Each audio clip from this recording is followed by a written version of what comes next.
সরকার এক কথায় কঠিন পরিস্থিতিতে, যার ফলে ডক্টর ইউনূস সরকার প্রধান উপদেষ্টা নিজে বাংলাদেশের গুরুত্বপূর্ণ 4টি রাজনৈতিক দলের সাথে জরুরি বৈঠক করছেন। এই বৈঠকের খবর গণমাধ্যমে আসার সাথে সাথে এই বৈঠকের খবর নিয়ে তোলপাড়, নানান প্রশ্ন উঠছে। শতাধিক স্টুডেন্ট মারা গেছে, কেন বলা হচ্ছে 20 জন মারা গেছে? প্রমাণ লাগবে আপনার?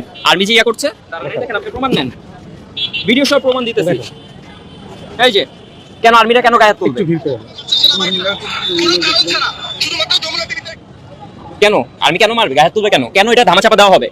এতজন স্টুডেন্ট মরছে, এখানে কেন ধামাচাপা দেওয়া হবে? বিমান দুর্ঘটনায় একদিকে শিক্ষার্থীদের মৃত্যুর মিছিল, অপরদিকে মরদেহের সংখ্যা নিয়ে সন্দেহের বিক্ষোভ, সেই সাথে ঘটনাস্থলে যাওয়া উপদেষ্টাদের অবরুদ্ধ করে রাখা, সব মিলিয়ে পরিস্থিতি অনেকটাই ঘোলাটে। ক্ষণে ক্ষণে পরিস্থিতি মোড় নিচ্ছে ভিন্ন দিকে। দীর্ঘ সময় অবরুদ্ধ করে রাখার পর মাইলস্টোন থেকে বের হওয়ার পথে আবার উপদেষ্টাদের অবরুদ্ধ করা হয়। এর মধ্যেই খবর আসে বহিরাগতরা হামলা চালিয়েছে শিক্ষার্থীদের উপর। সামনে বিভিন্ন স্কুল কলেজের শিক্ষার্থীরা অবস্থান নিয়েছে এবং তাদের যে 2 দফা দাবি, সেই 2 দফা দাবি নিয়ে তারা অবস্থান করছে। ক্লাসরুমের উপরে ভেঙে পড়ছে যুদ্ধ বিমান, মারা গেছে শিশুরা, শিক্ষকেরা, যারা একদিন এই দেশের ভবিষ্যৎ হইতো। এটা কোনো দুর্ঘটনা না, রাষ্ট্রীয় দুর্নীতি, ব্যর্থতা আর অপরাধের একটা চেহারা। এই যে বাংলাদেশের বিমান বাহিনী, আমরা তো টাকা দিই প্রচুর প্রত্যেক বছর বাজেটে পালিয়ে এদেরকে, কিন্তু এদের বিমান দুর্ঘটনা কত হয় জানেন? আসেন আমরা হিসাবটা দেখি আর একটা তুলনা করি। 2008 থেকে 2025 পর্যন্ত বাংলাদেশের বিমান বাহিনীর নিজে স্বীকার করছে এরকম দুর্ঘটনার সংখ্যা 14টা। আমরা জানি এটা। আসসালামু আলাইকুম রহমতুল্লাহ। প্রিয় দর্শক শ্রোতা, আশা করি সকলে ভালো আছেন, আলহামদুলিল্লাহ। প্রিয় দর্শক শ্রোতা, আপনারা ভিডিওর শুরুতে ভিডিওর বিশেষ কিছু অংশ দেখলেন, অবশ্যই আপনারা বুঝতে পারছেন আসলে এত রাত্রে কেন এই ভিডিওটি বানালাম। প্রিয় দর্শক, বাংলাদেশের বৃহত্তম 4টি দল, ইসলামী আন্দোলন, জামাতে ইসলাম, বিএনপি এবং এনসিপি, 4টি দলকে নিয়ে উপদেষ্টা ডক্টর ইউনূস তিনি এই 4টি দলকে নিয়ে বৈঠক করেছে। প্রিয় দর্শক শ্রোতা, আসলে এই বৈঠকে কি বলেছে এই বিষয় নিয়ে সোশ্যাল মিডিয়াতে তোলপাড় শুরু হয়ে গেছে, যে হঠাৎ করে এমন সময়ে এই 4টি দলকে নিয়ে কি পরামর্শ করলো। প্রিয় দর্শক শ্রোতা, আজকের এই ভিডিওতে এই বিষয়গুলো অবশ্যই জানতে পারবেন। ভিডিওগুলো আপনারা না টেনে সম্পূর্ণ দেখবেন, তাহলে আপনারা সম্পূর্ণ বিষয়গুলো বুঝতে পারবেন। চলুন আর কথা না বাড়িয়ে একটি লাইক দিয়ে আমরা ধারাবাহিকভাবে সকল ভিডিওগুলো দেখে আসি। চলুন। দেশের আলামত ভালো না।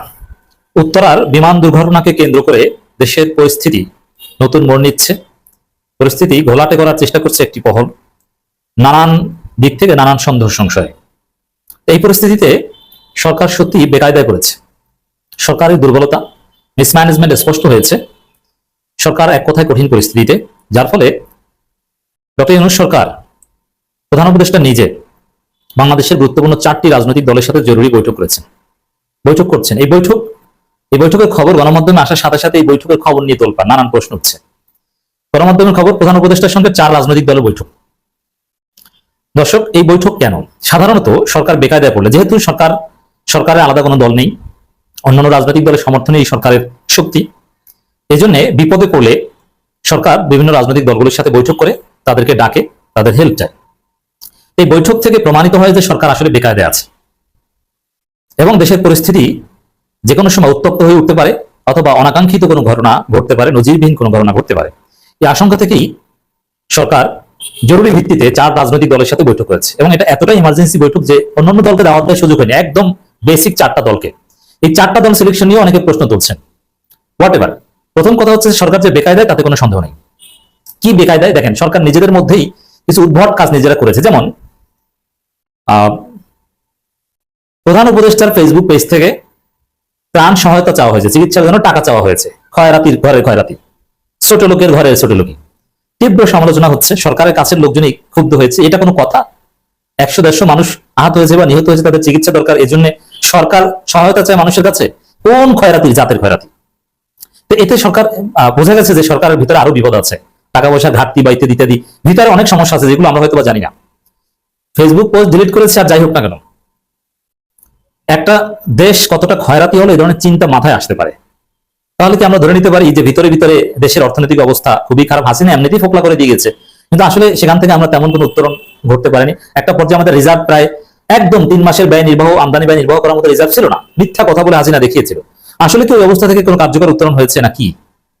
কারণ এই সামান্য কাজের জন্য আর্থিক সহায়তা চাওয়ার অর্থ কি? এই একটা বিপদ সরকারের, যে বেকারে আছে তার প্রমাণ।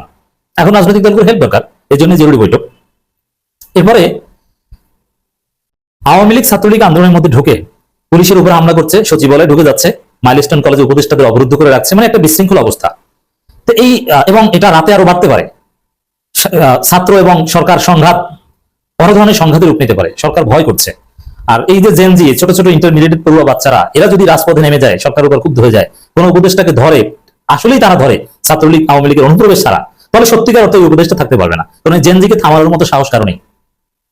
এই জায়গাটা সরকার ভয় পাচ্ছে, যার ফলে সরকার মনে করছে যে পরিস্থিতি, যে 4 দলকে ডেকেছে, এই 4 দলের নিয়ন্ত্রণে থাকা দরকার। বিএনপি, জামাত, চরমোনাই, এনসিপি বা তাদের ছাত্র সংগঠন, বৈষম্যবিরোধী ছাত্র আন্দোলন বা ছাত্র সংসদ, ছাত্র শিবির, ছাত্রদল, ইসলামী ছাত্র আন্দোলন, এরা সব জায়গায় নেতৃত্বে থাক, এরা ছাত্রদের নিয়ন্ত্রণ করুক, সরকার বিপদ মুক্ত থাকুক।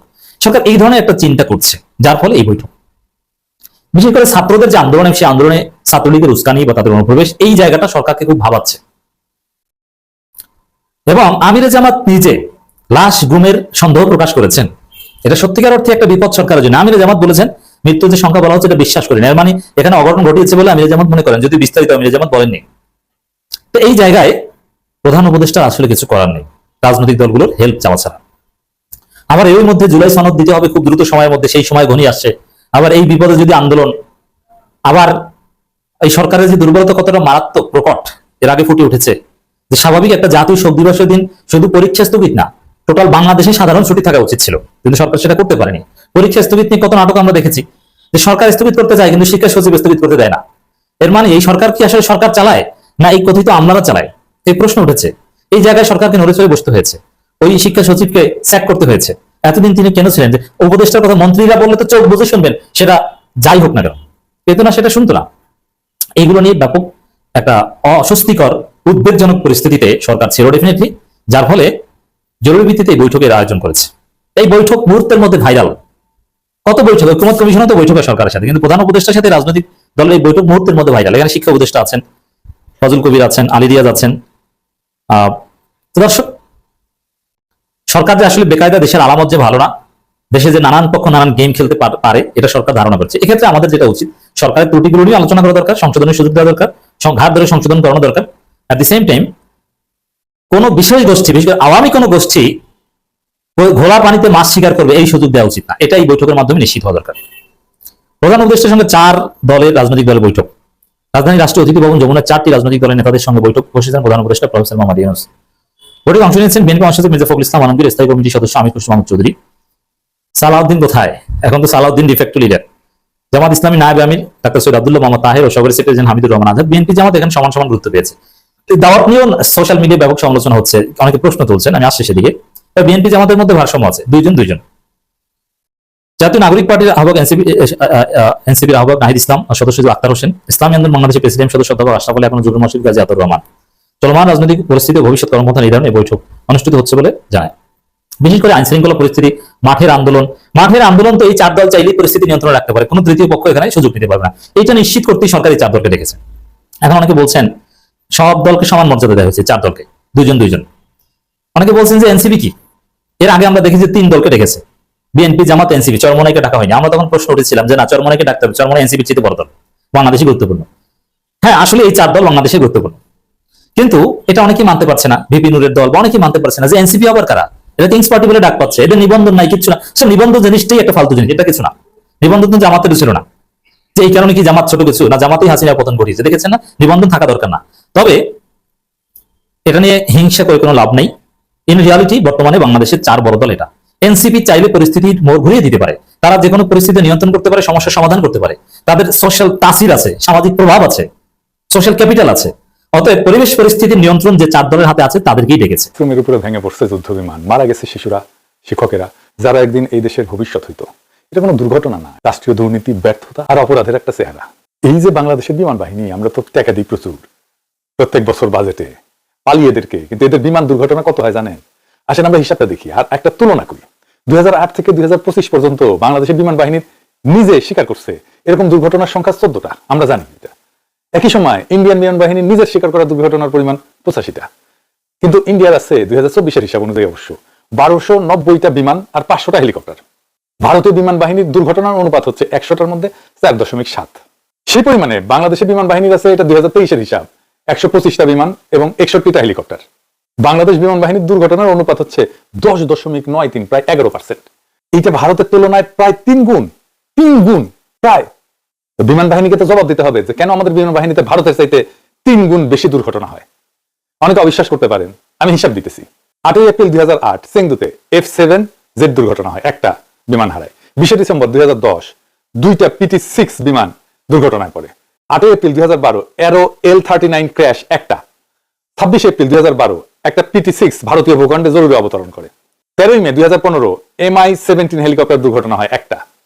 29 জুন 2015 F7MB যুদ্ধ বিমান বঙ্গোপসাগরে বিধ্বস্ত হয় একটা। 11 জুলাই 2017 ইয়াক 130 দুর্ঘটনা হয় লোহাগড়ায়, একটা বিমান হারায়। 27 ডিসেম্বর 2017 দুইটা ইয়াক 130 মাঝ আকাশের সংঘর্ষে বিধ্বস্ত হয় দুইটা। 3 জানুয়ারি 2018 MI-17 হেলিকপ্টার ক্র্যাশ করে একটা। 1 জুলাই 2018 KHW প্রশিক্ষণ বিমান রাতের মিশনে যশোরে বিধ্বস্ত হয়। 23 নভেম্বর 2018 F7BG বিমান টাঙ্গাইলে দুর্ঘটনায় পড়ে। 9 মে 2024 ইয়াক 130 বিমান চট্টগ্রামে বিধ্বস্ত হয়। আর 21 জুলাই 2025 এটা F7BGI প্রশিক্ষণ জেট ঢাকার স্কুলে বিধ্বস্ত হয়। কিছুদিন আগে বাংলাদেশ বিমান বাহিনীর একটা হেলিকপ্টার সেন্ট্রাল আফ্রিকান রিপাবলিকে মিশনে ছিল, ওইখানে বিধ্বস্ত হয়েছে। যে দেখেন, এর মানে কি? হয় সশস্ত্র বাহিনীর লোকজন যন্ত্রপাতি চালাতে পারে না, না তো এগুলো কেনার সময় এত দুর্নীতি হয় যে রদ্দি মাল বেশি দামে কেনা হয়। তাহলে তো ধরতে হবে এই দুর্ঘটনাগুলোর কারণ প্রযুক্তি না, মানুষ। আর সেই মানুষগুলো রাষ্ট্রের সামরিক উঁচু পদে বসে কমিশনের ব্যবসা চালায়। কি চমৎকার! শোনা যায় বাংলাদেশের ডিফেন্স পার্সেসের 70% বেশি হয় বিচ্ছিন্ন স্বচ্ছতার বাইরে, যেখানে ঘুষ, মধ্যস্বত্বভোগী আর সরকারি দাম এই নামে চালানো হয় রদ্দিমাল। আমরা তো রাষ্ট্রকে প্রশ্ন করতে পারি, যেহেতু তাদেরকে পয়সা দিই, যে আপনার বাহিনী কোথায় যুদ্ধ করতেছে, কাদের বিরুদ্ধে প্রস্তুতি? যে বাহিনী নিজের আকাশে উঠতে পারে না, সে অন্যের আকাশে কিভাবে লড়বে? এদেশে মানুষের জীবনে কোনো মূল্য দেওয়া হয় না বলে যুগ যুগ ধরে যুদ্ধ বিমানের মহড়া এবং প্রশিক্ষণ চলছে ঢাকার আকাশে। প্রত্যেক দিনই রাজধানীর আকাশে ফাইটার জেট ছুটতে এবং অনেক হেলিকপ্টার উঠতে দেখা যায়। আপনারা দেখছেন না? শীর্ষ সেনা এবং বিমান কর্মকর্তারাই এইগুলোতে চলেন। এই সমস্ত পুরাপুরি বন্ধ হওয়া জরুরি, একদম ফুল স্টপ। ঘনবসতিপূর্ণ এই রাজধানী শহরটা এরাই কি এরকম প্রশিক্ষণের কার্যক্রম চলতে পারে না? হোমরা চমরাদের আচরণ এবং তাদের অনুসৃত রীতিনীতি দেখলে মনে হয় না যে বাংলাদেশ সরকারের নীতি নির্ধারকরা জানেন যে বিশ্বের সবচেয়ে ঘনবসতিপূর্ণ রাজধানীগুলোর মধ্যে ঢাকার অবস্থান দ্বিতীয়। 1 নম্বর হচ্ছে ম্যানিলা, ফিলিপাইনে, প্রত্যেক বর্গ কিলোমিটারে 46,000 মানুষ থাকে। 2 নম্বর ঢাকা, প্রত্যেক বর্গ কিলোমিটারে 44,000 মানুষ থাকে। 3 নম্বর বাগদাদ, ইরাকের, প্রত্যেক বর্গ কিলোমিটারে 32,800 মানুষ থাকে। এবং 4 নম্বর মুম্বাই, ইন্ডিয়ার মহারাষ্ট্রের রাজধানী, আমরা জানি, প্রত্যেক বর্গ কিলোমিটারে 32,300 জন মানুষ থাকে। এবং 5 নম্বর কায়রো, মিশর, প্রত্যেক বর্গ কিলোমিটারে 19,300 জন মানুষ বসবাস করে। আওয়ামী বাকশালীরা একটা মৌকা পাইছে। এই জুলাই আগস্ট বিপ্লবের শোক গাথা চলতেছিল, যখন আওয়ামী দুঃশাসনের চিত্র আবার সবাই দেখতেছিল, আর সবাই এই সময় দুর্ঘটনা বাকরুদ্ধ করে দিচ্ছে সবাই। সমস্ত কর্মসূচি এখন কিছুদিনের জন্য হলে বন্ধ থাকবে। এই ঘর পড়ার মধ্যে আলু পোড়া খাইতে আসছে এই নটনটিরা, বিশিষ্ট বুদ্ধিজীবীরা এবং বাকশালীরা, বাংলার আন্তনীয় গ্রামসি, গরিবের কালমার্স, ঝানু মোহাম্মদ বাঙ্গুল্যান্ডের প্রগতিশীল ঘরানার প্রধান বুদ্ধিজীবী। সকল বাকশালীদের মতো তিনিও 1991 সালে গঠিত হয়েছিল 101 সদস্য বিশিষ্ট 71 ঘাতক দালাল নির্মূল কমিটি, তার সদস্য ছিল। আবার পার্বত্য চট্টগ্রাম নিয়ে উনি খুব চিন্তিত আর কি, কিবা কমিটিতে আছেন। ওনার চিন্তা পার্বত্য চট্টগ্রাম আর যুদ্ধাপরাধ, এছাড়া আর বাইরে যায় না। ওনার সম্পর্কে আপনি নেট ঘেটিয়া লেখাপড়া কত দূর করেছে এটা খুঁজে পাবেন না। আমি লেখাপড়া ধরে টান দিই কেন জানেন? এই সেকুলার ঘটনার যত তালে বড় আছে না, সব কটা লেখাপড়ায় লবরঙ্গা, কিন্তু ভাবছে তারা নোবেলটা পাইতেছে না আর কি। এই ঝানু মোহাম্মদের সবচেয়ে বড় আবিষ্কার ছিল আমি নাকি রয় রেজেন্ট। সেটা কইছে এমন একটা জায়গায় যে আমার কানে আসছে, একটা খুব বিশ্বাসযোগ্য মানুষ আমাকে বলে দিছে। আমি তারা জিজ্ঞাসি আপনি এটা কেন বলছেন, তখন অস্বীকার করে, ভয়। মানে তার মেধা এবং সাহস কোনোটাই নাই। একটা বিশ্ববিদ্যালয়ের প্রফেসর কতখানি নির্বোধ হইতে পারে, কতখানি মূর্খ হইতে পারে, তার ক্রিটিক্যাল ফ্যাকাল্টি কত দুর্বল হইতে পারে, ঝানু মোহাম্মদ তার নমুনা। আমার মাথায় এসছে তখন যে আমি শিওর ওই পিএইচডি করে নাই। আপনারা খোঁজ নিয়ে দেখেন, একজন পিএইচডি এরকম নির্বোধের মতো কথা বলবে না। খুঁজে দেখেন সে পিএইচডি করেছে কিনা, আমি 99% শিওর ওই করে নাই। অনেকের মনে হইতে পারে এরকম প্রফেসর হয়েছে, এরকম ইকোনমিক্সের প্রফেসর হয়েছে, পিএইচডি করে নাই। দেখেন, আমি তো কইলাম তো, দেখেন, খুঁজে দেখেন, না হলে আমার এসে কোয়েন। যাই হোক, সে বাক্য জারিছে প্রফেসর সামন্তলাল সেনকে আনা হোক। হ্যাঁ, আগে এক নোটই কইছে নিপুণ, হ্যাঁ, তারপরে এই নট করছে এডিটর সাহেব। এই নট আর নোটিরে পাশাপাশি রাখেন, দেখি তো মানায় কিনা। হ্যাঁ, মানাইছেন না? মানাইছে, হ্যাঁ মানাইছে, ভালো। এক সুন্দর গাদা আর এক সুন্দরী গাদি। এই জানু আমাদের একটা ছবি দেখবেন, হ্যাঁ, ক্ষুদ্রকালের সোনাদের বডিগার্ডের সাথে জায়গা মতো খাইছে, সব বরাবর আর কি, বুঝছা।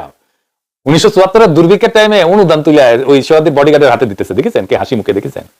এই জানু আহমদ গুলো হইতেছে সুপা ফ্যাসিস্ট, সুপা বাকশালী, সুপা আওয়ামী লীগ। সুযোগ পেলে কক করে ওঠে। ফ্যাসিস্টের সহযোগী, ফ্যাসিস্ট মন্ত্রিসভার সদস্য, জুলাই আহতদের চিকিৎসায় বাধাদানকারী, স্বঘোষিত বার্ন স্পেশালিস্ট সামন্তলাল সেনের জন্য ওর পেট পুড়াচ্ছে। দর্শক শ্রোতা, আপনারা একে একে সম্পূর্ণ ভিডিওগুলো দেখলেন, অবশ্যই আপনারা বুঝতে পারছেন যে আসলে আপনাদের মনের মধ্যে যে সন্দেহটা ছিল সেটা দূর হয়ে গেল এবং আসল ঘটনা জানতে পারলেন। দর্শক, এবার আপনাদের কি মূল্যবান মতামত অবশ্যই কমেন্টে জানিয়ে দেবেন। আরও এরকম নিত্য নতুন আপডেট নিউজ পেতে আমাদের এই চ্যানেলটি সাবস্ক্রাইব করে পাশে থাকবেন। ধন্যবাদ।